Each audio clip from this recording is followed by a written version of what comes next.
Well, good morning. It's good to be back with you all. We have started, and this is the second week of January. The 4 Sundays of January, we're going to be working our way through a preaching series, which is kind of pulled off of and inspired by the work of Holy Conversations, which, again, if you've heard this before, I apologize. Holy Conversations was a group of 13 members and the pastors of this church that gathered together over the course of a year to listen some more to what God may be calling us to do in this church body, in this community. And God has revealed to us through Holy Conversations. Holy Conversations finished their work and said, this is what we think God is calling us to do in the future with this church body, in this community, and in the world as a whole. And so they pointed us in a direction, and then a group they finished their work, pointing us in a direction, kind of giving us a bearing to follow. And then Holy Conversations gave way to the Next Steps team, which the Next Steps team is currently in the process of creating kind of a plan of how to get there, right? Holy Conversations said, go that way. And Next Steps said, okay, well, if we're trying to go here, here's some roads that we can follow that get us there, right? That we think may get us there. And so this is a 4-week series that we are working our way through the 3 key words that Holy Conversations gave us, and Next Steps has kind of boiled them down to individual words to help us remember them. They're participate, know, and connect. Participate, know, and connect. And each one of those has a little more meaning behind it. It's a full sentence or even 2 sentences of what it means, what we're hoping for when we talk about participate, what we hope for when we're talking about know, and what we hope for when we're talking about connect. And so the first 2 weeks, we're kind of going in reverse order, just to mess with y'all, really. We're going to be talking the first 2 weeks about connect, and then we'll move on to know and participate. So this is the second week of talking about connect. Last week, we talked about connecting. Well, I wasn't here, but you had Pastor Gerald with you. The other thing that we're doing in this is instead of like a month-to-month or every 6 weeks, the pastor going back and forth and finishing a series, we're doing a little bit of skipping, leapfrogging each other, and just going back and forth between the services so that you can hear from both of us. And hopefully, as long as no technical difficulties occur, we'll have this up on the website. If you want to hear Gerald's take this week, you can hear Gerald's take this week, hopefully on the website. Again, we have to hope and pray that the phantom of the technology doesn't interrupt us and make things hard for us. And then also, if you want to hear last week, if you missed for whatever reason, or you just couldn't be in 2 places at the same time, if you have that problem, like I do, then you can maybe hear what the other pastor had to say. They'll probably sound very similar. We're trying to work together very closely, but each of us has a slightly different take on it, a little bit different approach. It's like voices in a choir. No 2 voices are the same, and so it's good to listen to the whole thing and to individuals at some points. So we're talking this week. Last week we talked about connecting to ourselves and connecting to others, connecting with each other. And so this week we're talking about connecting to God. And that's what we're going to focus on today is checking our connection with God. So that's what we've got before us. Pretty easy. It's not going to take long. I'm kidding with you. It's a lifelong endeavor is connecting to God. I had a seminary. This is one of my favorite stories about seminary professors, and I'll boil it down. I usually take like 10 minutes to tell this story. But as I was getting into seminary, they call it matriculating, but I try to avoid fancy words because they just make everybody go, what? Anyway. But as I was starting in, they had a group of students that came together, and one student finally piped up because we were all terrified and didn't want to admit that we're scared as we start off this thing, and the student, who was a good friend of mine, ended up being, raised her hand and she said, so I'm really scared, and I don't know if I'm going to be able to do this, because this all just seems like too much. And there was a professor that was kind of our advisor at that moment. It didn't seem like much advice he was giving us. And so he paused for a minute, and he said, well, okay, so you are coming to seminary, which you're going to study God, and God is infinite, and you're also going to do theology, which is about God and who's infinite, and everything else. So yeah, it's going to seem like too much, and it's going to be hard. And we all just kind of sat there and going, thought you were going to throw us a bone there and, give us you can do this in the halftime speech and we're going to break through that wall and it was just like, no, it's going to be hard. Sorry, y'all. And so what I'm joking about is that we're just talking about connecting with God, no big deal here, right? We'll be done with this in about 5 minutes, right? No, this is a lifelong thing that we talk about with connecting with God and having a relationship with God. And so I'll try to not go forever, but this is going to be something that takes your whole life to check this connection with God. So I had this moment yesterday where our kids' rooms are upstairs, and I was downstairs and I needed something from one of the kids' rooms, and I walked up to the room and I got there and I said, I have no clue what I came up here for.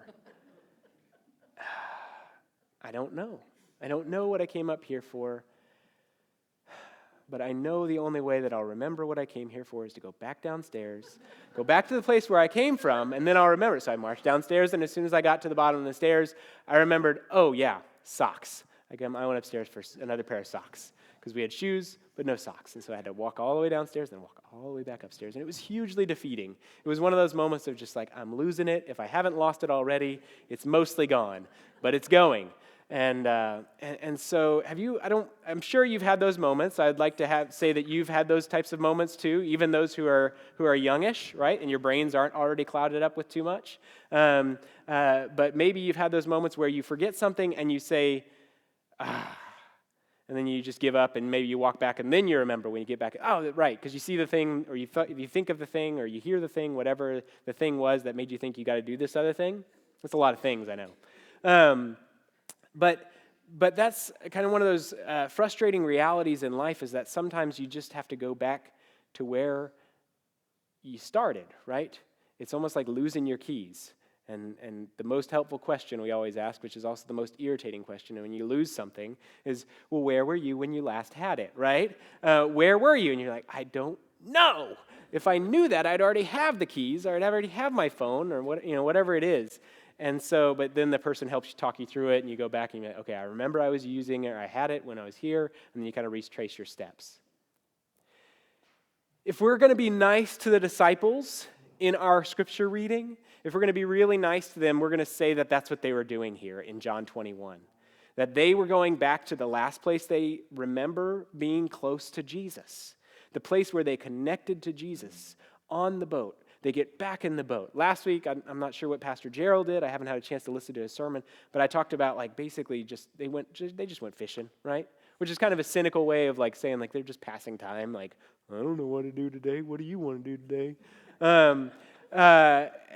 And that's kind of a cynical, kind of a mean approach to what are you guys doing, right? What are you doing? You still don't get it. But maybe we can be charitable, and I had a friend who talked about scriptures like this one as getting advice from people when he has felt distance. The best advice he's ever gotten was to go back to a place when you didn't feel distant from God, when you felt near to God. Go back to that spot. Go back to that thing. Go back to those people, that place, whatever it is that you felt last wow, God is here, and I am sure of it. Go back to that place, and that's where you will reconnect with God. So maybe if we can be nice to the disciples this week, we were a little mean. I was a little mean last week. Maybe if I can be nice this week, we can say that the disciples are just going back to a place where they felt close to God. There's a story in John. There's other stories in the other Gospels about Jesus and the disciples on a boat. And so there's a story in John where the disciples are on a boat and there's a storm raging, and then Jesus comes and gets in the boat and says, "Don't be afraid." Right? In other Gospels, he calms the storm and all that. But in the boat, he just does that thing. He's like, where were you when you last had it? Right? He says the unhelpful thing, don't be scared. It's only a storm, right? You're only in a boat and you only can't swim, at least not far enough in this weather, right? And so they go back to the boat. They go back to the boat to reconnect with God. So last week we talked about connecting with ourselves and connecting with each other and others. And to talk about connecting with ourselves and others, to say that that's a worthwhile time, to say that is to also say that there's been a bit of a disconnect. with myself. I've lost a little bit of who I am, and I don't know who you are, right? Or others are. And I need to reconnect with each other, with others, and I need to re-understand who I am. The same is true if we're talking about connecting with God. By saying we need to talk about our connection with God, you're saying there must be some kind of problem, right? That there's been an issue, right? If all is good, if it's not broke, don't fix it, right? But what we're saying, what Holy Conversations is telling us, is that we need to reconnect and reevaluate our connection with God. Connect with God, connect with others, connect with our true selves in Christ. And so we have some work to do. We've got some work to do. And we're not alone in the fact that it shouldn't be a shameful thing, although it often feels like it, to admit that we've lost a little connection to God. As a pastor, I can tell you that at times I feel very distant from God. I don't have like a magic way of getting around that. There are times when I feel like, man, God's here and God's moving and God's working. And there's other times where I just feel like I'm lost and I don't know where to go. There's a little bit of like an inward shame of not wanting to admit that, for me especially, and probably for you too. Anybody who bears the name of Christ, to say like, yeah, I'm a Christian, but Jesus and I, we're just not that close anymore, right? It's supposed to be a joke, but maybe I've gotten too heavy for y'all this morning, and I got to reel you back in and say, it's okay to laugh, it's okay. Because if we don't laugh, we're going to cry, right? But we need to reconnect with Christ. We need to bring ourselves back. And so part of that is admitting that we have a problem. We have a connection issue. We're having network connectivity error, right? Terrifying words that we never want to hear in a Wi-Fi age. So if that is the case, if we do have a connection error, if we do need to reconnect, how do we go about that? How do we know when we are connected? Right? It's not like the internet. We can't just hit refresh page, and if it has the stuff we want, then we know, oh, good, everything's fixed. I can stop panicking and sounding the alarm and all that. How do we know if we're reconnected? In terms of, to use terms of the John passage that we just read, that Mandy read for us this morning, how can we be sure, like the disciples, if we are hearing the voice of the Lord, if we're hearing the voice of God, or how do we tell the difference between that voice and all the other voices? More importantly, I think sometimes for me, how do I tell the difference between the Lord's voice and my voice? Because my voice, I can't get it out of my head, right? It's always present. It has a lot of pull because what I want it, right? And that want ain't going away. And this is my will.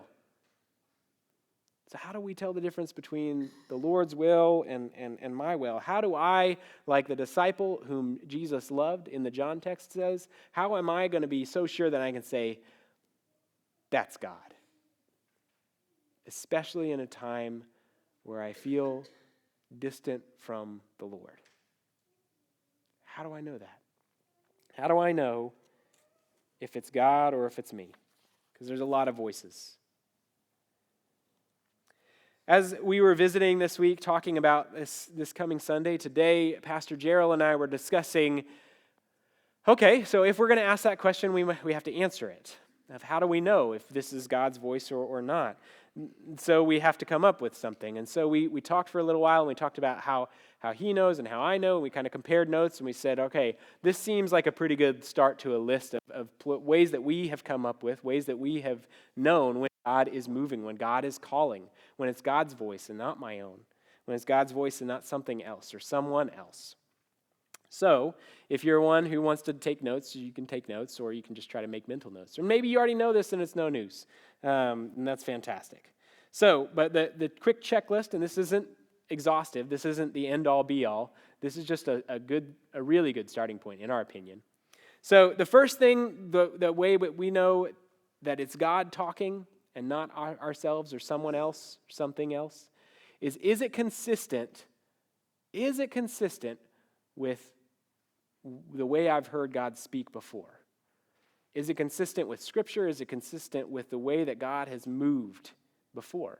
And so a lot of that, does come back to the Word. But does this sound like God, right? Does it sound like God? I can't remember which Batman movie it is. It's the one where, is it Begins or whatever? I don't know. It's one of the ones with Christian Bale. And in the beginning, in the beginning of the movie, the love interest name? I can't remember her name. Rachel. Right? I can't do the voice right now, or else I won't be able to talk. But in the beginning, Rachel tells Bruce Wayne, who we all know to be, good. Okay, good. We all know Bruce Wayne to be Batman. She tells Bruce, it's not who you are underneath that defines you. Right? It's not who you are underneath, it's what you do that defines you. And later in the grand reveal, when Bruce is dressed as Batman and he's saving the world and the city and he's saving Rachel, Rachel says, no one's going to know who you are. Tell me who you are. And without saying who he is, he echoes that back to her. Right? That is not who I am underneath. It's what I do that defines me. And in that moment, Rachel knows Batman is Bruce Wayne and Bruce Wayne is Batman. Right? Does this sound, and that's a little bit different because he borrowed her words to echo back to her, right? That only she would have known that she said those words and echoed it back. But does this sound like God? Is what I'm hearing, does it fit with what God has said and done in the past? The second thing, so is it consistent with God's voice and God's activity? The first, that's the first. The second thing is, does it point to the self or does it point to God? Does it point to humanity or does it point to divinity? Who's getting the glory here? Is there any kind of self-sacrifice involved here for me, for us as humans? Is there something in this that is resembling something like the cross? Is there some kind of self-sacrifice? And does the credit go to God? Again, does this point to me and us, or does this point to God? Before Christmas, we talked about John the Baptizer, and we looked at that image for those of you who are present, and I said that one of my favorite things is about like John, and whenever he's in lots of art, he has a finger and he's pointing to Jesus, right? And we showed a picture of this, one of my favorite paintings, and John has like this finger that seems to stretch on for days. I got like stubby fingers. Anyway, sorry.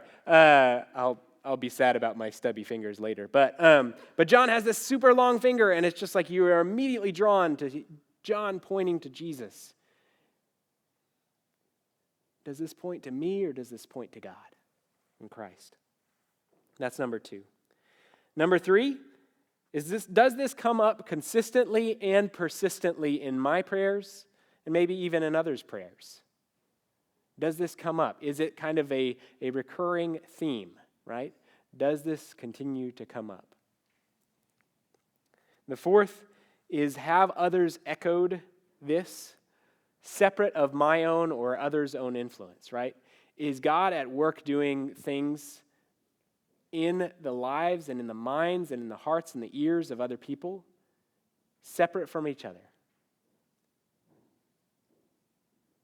In other words, I'm not going and kind of like priming the pumps by, playing telephone over here and playing telephone over there, right? And whispering something in the ear and then saying, oh, Jay said it and so did Kathy. And so that must be true because I told them both the same, what I wanted to hear, right?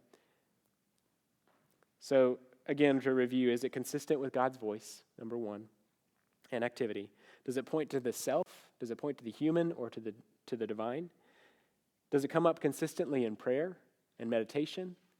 And then number 4 is, have others echoed this independent of my own planting seeds?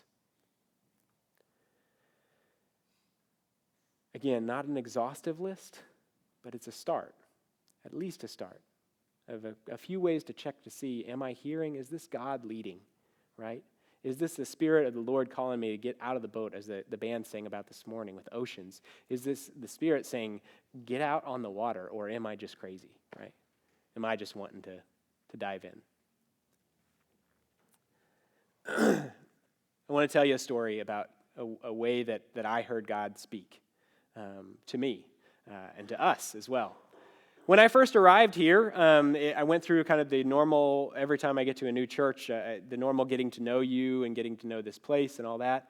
And I was struck by, oh, cool, this church is one of those churches that has showers. That means we can host like mission teams. That means we can host different things. We're in downtown. This is like a thriving downtown area, which I've not been in a church before. I've been in a lot of kind of ghost downtowns where there's like offices, but there's not a lot of people.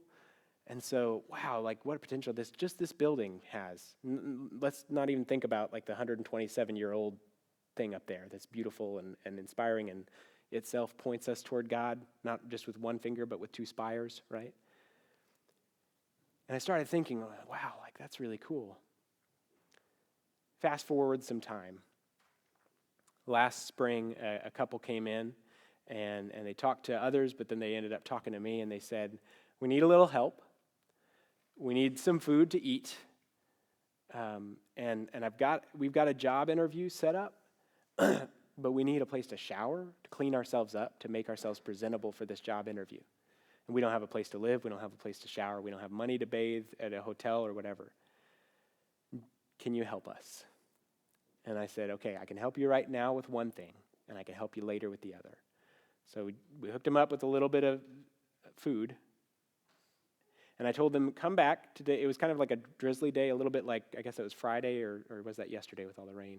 Both? Yeah, okay, good. It was kind of like that. And so during the week, in case you don't know it, this room is a play area for the children on bad weather days. Cold, rain, overly hot, which we have a lot of that here in Texas. This is a play area. And so as a play area, we can't have like lots of other activities going on because it's a school, right? So I said, you can't shower right now, but we do have showers if you come back after 6 p.m. And if you promise to be here, I will wait for you. And so after 6 o'clock, they came back, they took showers, and I sat in the hallway out here waiting for them to be done. And as I was thinking about it, I again started thinking, gosh, this is the same thing I thought of a year and a half ago when I first arrived. What the potential is of just shower stalls. Fast forward about 6 months. I'm on a mission trip with some of the adults from this church. And on this mission trip, they have a shower trailer at this church because the church doesn't have showers, and people who are seeking asylum in our country are coming over and they need to shower. And people are showering in this shower trailer, and I'm having a conversation with someone from our church, and that someone says, what would something like this look like at our church? What would that look like at our church? I mean, we're not right on the border, and so we don't have people immediately needing assistance, but we have people needing assistance, right?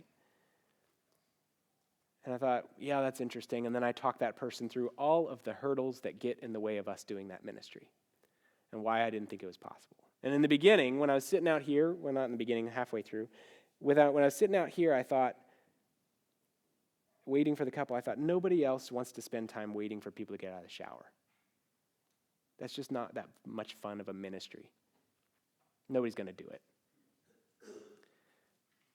Again, fast forwarding a few months, 6 months down the road, that person asks, what would this look like in our ministry, here, in our context?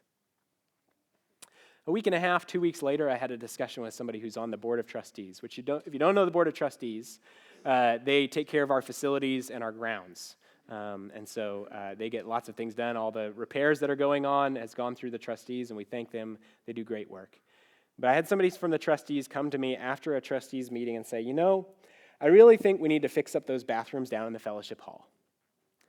I think we need to fix them up. They're gross. It's scary looking a little bit to go in there. It just needs a new coat of paint. We need to fix some things up because I wonder, maybe we could start using those showers for some of the people that might need to use the shower. And right now, it looks so bad, I don't want to invite someone into that space. So we need to fix it up. And finally, at that moment, I said, okay, I hear you. I hear you, God. I hear you, Jesus. I get it. I've expended all of my Old Testament calling yeah buts, right? And God has continued to come at me. The other thing, I went and talked to the first person who I talked to on the mission trip, and I said, it's okay if you did, did you talk to so-and-so about this, what we talked about on the mission trip? They said, nope. I said, okay, because I just had a really similar conversation with somebody else about that very ministry. We didn't really have to say it, but we knew in that moment, this is what God is calling us to do. Not the only thing, we do a lot. Not the only thing, but this is what God is calling us to do. So out of those discussions, out of that constant and persistent in prayer, in moments, in occasions and opportunities, we moved through to understand that this is what God is calling us to do. First off, does it fit with what God has told us to do in the past? Care for those who are underserved and those who are in need? Yep, that's right here. Is it pointing to me or us? No, the talk about fixing it up was because we're embarrassed to invite people into our place so we can serve them. Does this come up consistently in prayer? It did for me. I didn't tell anybody about it because I knew I was going to get shot down. Have others echoed this independent of my influence? Check, check, check, check. Okay, God, I hear you.